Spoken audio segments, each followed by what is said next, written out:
নমস্কার বন্ধুরা, আমার রান্না বান্না চ্যানেলে তোমাদের সকলকে স্বাগত জানাই। আজ আমি বানাবো বেগুন দিয়ে জ্যান্ত ট্যাংরা মাছের একটি হালকা পাতলা ঝোলের রেসিপি।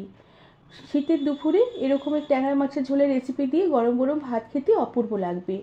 আর রেসিপিটি বানানোর পদ্ধতি একদমই সোজা, খুবই সহজে বানিয়ে ফেলতে পারবে। রেসিপিটি তোমাদের সম্পূর্ণ দেখার অনুরোধ রইল। আর দেখে ভালো লাগলে একটি লাইক, শেয়ার আর সাবস্ক্রাইব করে দেবার অনুরোধ রইল। তার সাথে যারা আমার ফেসবুক পেজ থেকে দেখছো তাদের পেজটিকে ফলো করে দিয়ে ভিডিওটি লাইক, শেয়ার করে দেবার অনুরোধ রইল। প্রথমে আমি এখানে ট্যাংরা মাছ বেশ ভালো করে বেছে ধুয়ে কেটে নিয়েছি।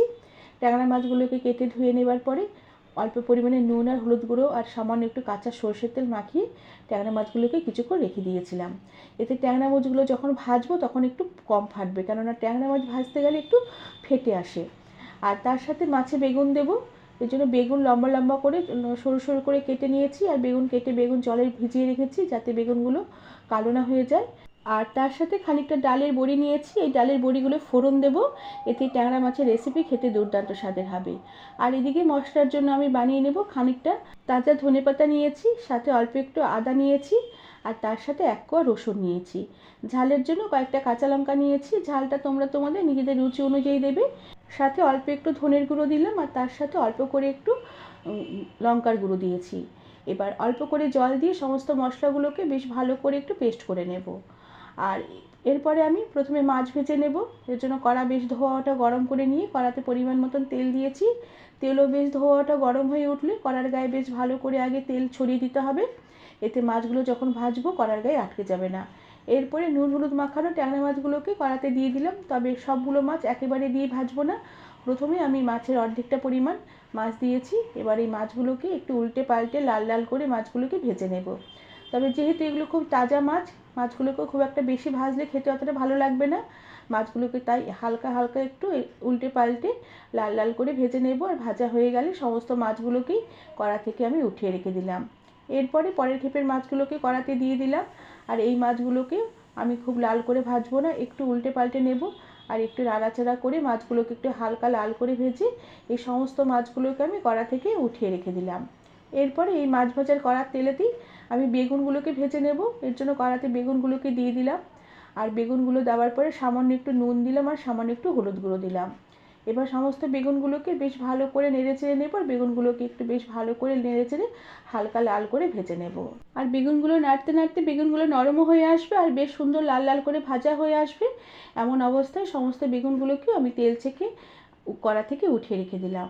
এরপরে কড়ার এই তেলেই আমি বাদবাকি রান্নাটা করব। আর আলাদা করে আমি মাছের রেসিপিতে তেল দেবো না। এই তেলেই আমি দিয়ে দিলাম অল্প করে একটু কালো জিরে ফোড়ন দিলাম, অল্প করে একটু গোটা জিরে ফোড়ন দিলাম। সাথে যে বিউলির ডালের বড়ি দেখিয়েছিলাম সেই গোটা বিউলির ডালের বড়ি ফোড়ন দিয়ে দিলাম। এই মাছের রেসিপিতে বিউলির ডালের বড়ি যদি ফোড়ন দেওয়া হয় শীতের সময় এই মাছের রেসিপিগুলো খেতে দুর্দান্ত লাগে। এবার বড়িগুলোকে বেশ ভালো করে নেড়ে চেড়ে নেব ফোড়নের সাথে। সমস্ত বড়ি বেশ লাল লাল করে ফোড়নের সাথে ভাজা হয়ে এলে আমি যে মশলা বেটে রেখেছিলাম বাটা মশলাগুলোকে কড়াতে দিয়ে দিলাম। সাথে দিয়ে দিলাম সামান্য একটু মশলার বাটি ধোয়া জল, সাথে দিয়ে দিলাম পরিমাণ মতো নুন, আর তার সাথে পরিমাণ মতো হলুদ গুঁড়ো দিলাম। এবার সমস্ত মশলাগুলোকে বেশ ভালো করে নেড়ে চেড়ে নেব। নেড়ে চেড়ে মশলাগুলোকে বেশ ভালো করে কষিয়ে নেব, যাতে না মশলার জল শুকিয়ে গিয়ে মশলা থেকে বেশ ভালোভাবে তেল সেপারেট হয়ে আসে। যেহেতু মশলাতে একটু জল দিয়েছি তাই জলটা একটু নাড়তে নাড়তে শুকিয়ে আসবে। আর মশলা থেকেও বেশ ভালোভাবে তেল সেপারেট হয়ে মশলাটা বেশ সুন্দর একটু ভাজা ভাজা হয়ে আসবে। তবে মশলা খুব একটা বেশিক্ষণ কষাবো না। মশলা কিছুক্ষণ নেড়েচেড়ে একটু হালকা কষিয়ে নেবার পরে আমি ঝোলের জন্য পরিমাণ মতন উষ্ণ গরম জল দিয়ে দিলাম। জল দিয়ে বেশ ভালো করে একটু নেড়েচেড়ে নেব। আর জলটাকে বেশ ভালো করে টকবক করে একটু কিছুক্ষণ ফুটিয়ে নেব। এতে ঝোলের যে পাঁচা ভাবটা কেটে যাবে, মাছের ঝোলটা খেতেও বেশ ভালো লাগবে। এর জন্য আমি ঢাকা দিয়ে রেখে কিছুক্ষণ রান্না হতে দিলাম। ঝোল দেখো বেশ টকবক করে ফুটে উঠেছে। আর এবার আমি ঝোলের মধ্যে যে ভাজা মাছগুলো আছে, বেগুন আছে, একসাথে দিয়ে দিলাম। সাথে দিয়ে দিলাম কয়েকটা চিরা কাঁচা লঙ্কা। এরপর সাবধানে ভাজা মাছ আর ভাজা বেগুনগুলো একটু ঝোলের মধ্যে নেড়ে চেড়ে নেব। আর গ্যাসের আঁচ কম করে দিয়ে ঢাকা দিয়ে রেখে লো আঁচে কিছুক্ষণ আমি মাছের ঝোল রান্না হতে দেব। এতে মাছগুলো একটু নরম হয়ে ভিজে একটু মজে আসবে, বেগুনগুলো বেশ ভালোভাবে মাছের ঝোল ঢুকে গিয়ে খেতেও বেশ ভালো লাগবে। কিছুক্ষণ এভাবে ঢাকা দিয়ে রেখে রান্না করে নিয়েছি। দেখো মাছের ঝোল ফুটে অনেকটা ঘন হয়ে এসেছে, আর মাছও মজে এসেছে, বেগুনও নরম হয়ে গেছে। সবশেষে নুনের পরিমাণটা চেক করে নিয়ে উপর থেকে একটু তাজা ধনেপাতা ছড়িয়ে দিতে হবে। তাজা ধনেপাতার গন্ধ এই মাছের রেসিপির স্বাদ অনেক গুণ বাড়িয়ে দেবে। ধনেপাতা কুচি ছড়িয়ে দিয়ে বেশ ভালো করে নেড়ে চেড়ে নিয়ে এবার গ্যাসের আঁচ বন্ধ করে দিয়ে ঢাকা দিয়ে রেখে কিছুক্ষণ স্ট্যান্ডিং টাইমে রেখে দেবো, যাতে ধনেপাতার গন্ধটা মাছের ঝোলের মধ্যে অ্যাবজর্ব করে যায়। এরপরে আমি ঢাকা খুলে দিয়ে এই মাছের রেসিপিটি সার্ভ করে দেবো। বন্ধুরা, আমার আজকের এই ট্যাংরা মাছের রেসিপিটি তোমাদের কেমন লাগলো আমাকে তোমরা কমেন্ট করে জানাবে। ভালো লাগলে একটি লাইক, শেয়ার আর সাবস্ক্রাইব করে দেবার অনুরোধ রইল। তার সাথে পাশে থাকা বেল আইকনটা প্রেস করে দেবে, যাতে আমার সব নতুন ভিডিও নোটিফিকেশন সবার আগে তোমাদের কাছে পৌঁছে যাবে।